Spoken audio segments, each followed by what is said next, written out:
దారుణమైనటువంటి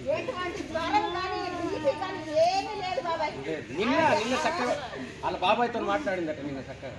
నిన్న సాయంత్రం అక్కడి వరకు రోడ్డు వరకు దిగబెట్టిందట నిన్న సాయంత్రం. జరిగింది.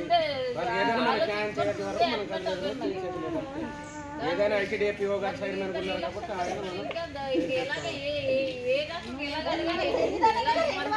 రెండు వారాల నుంచి ఒక వారం నా పేరు తెల్లం వెంకన్నదొర అండి. మాది కోయిలగూడెం గ్రామం అండి, ఆకూరు పంచాయతీ, రంపచోడవరం మండలం అండి.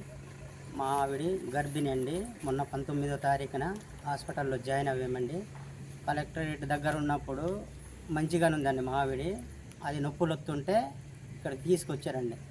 తీసుకొచ్చి మొన్న 26వ తారీఖున డెలివరీ అవ్వద్దంటే అవ్వలేదండి. 28 అన్నారండి. 28న అవ్వలేదండి. మా ఆవిడ ఆపరేషన్ చేసేయండి అంటే ఇక్కడ డాక్టర్లు ఎవరు లేదండి. నిన్న ఈరోజు నైట్ 1 గంటకి నొప్పులు వస్తే ఒక డాక్టర్ కూడా లేదండి, నర్సులు ఉన్నారండి. మా ఆవిడ చచ్చిపోయిందండి. ఈ బాధ్యత కలెక్టర్ గారు, పిఓ గారు, సూపరింటెండెంట్ గారే బాధ్యత వహించాలండి. మా ఆవిడ ప్రాణాలను. నేను సిఎస్ఆర్ఎంఓని డాక్టర్ ఇందిరా. బాధాకరమైన విషయం ఏంటంటే ఈరోజు morning no risk case, second gravida death అయింది. ఆ కేసు ఎందువల్ల అయింది అంటే అసలు దేర్ ఈజ్ నో రిస్క్, అసలు హై రిస్క్ కేసే కాదు. G2 expected date of delivery 30/12. 19న అడ్మిషన్ అయింది. మార్నింగ్ 1:30 ఆ టైంకి పెయిన్స్ వస్తున్నాయన్నారు. పెయిన్స్ వచ్చారని తీసుకెళ్లారు. డాక్టర్ గారు కూడా చూశారు. డ్యూటీ డాక్టర్ ఆదిలక్ష్మి అని చెప్పి ఆవిడ డ్యూటీలో ఉన్నారు. ఆవిడ చూశాక టేబుల్ మీదకి వచ్చింది. బానే ఉంది అని అనుకున్నాక సడన్ గా కాసేపటికి సడన్ డిస్నియా వచ్చింది, అటాక్. 3:23కి టేబుల్ మీదకి వచ్చింది. 3:25కి డెత్ అయింది.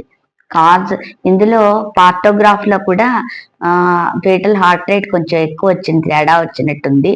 తర్వాత బీపీ కూడా నార్మల్లోనే ఉంది. కంట్రాక్షన్స్ గట్టిగా రావడం అనేది ఫ్రమ్ 3 నుంచి స్టార్ట్ అయింది. ఈ ప్రాసెస్ అంతా ఒక 25 minutes లో అయిపోయింది. ఇదన్నమాట. అంటే ఏమైనా అసలు వెంటనే డాక్టర్ గారు చూడడం అయింది. అన్నీ చూసారు. ఎవ్వరని చేసేది ఏం లేక ఇది 1,00,000 కేసుల్లో ఒక కేసు కావచ్చు. మా ప్రాబుల్ ఏంటంటే యామ్నియాటిక్ ఎంబాలిజం కానీ ఏదైనా సడన్ కొరోనరీ ప్రాబ్లం కానీ ఏదైనా హార్ట్ ప్రాబ్లం కానీ అయి ఉండాలి. ముందైతే ఏమీ లేదు, నో రిస్క్ కేసు. ఓకే, చాలా నాకు బాధగానే ఉంది. ఇట్లాంటి ఇష్యూ జరుగుతుందని ఈ కేసుకి అసలు అనుకోలేదు మేము.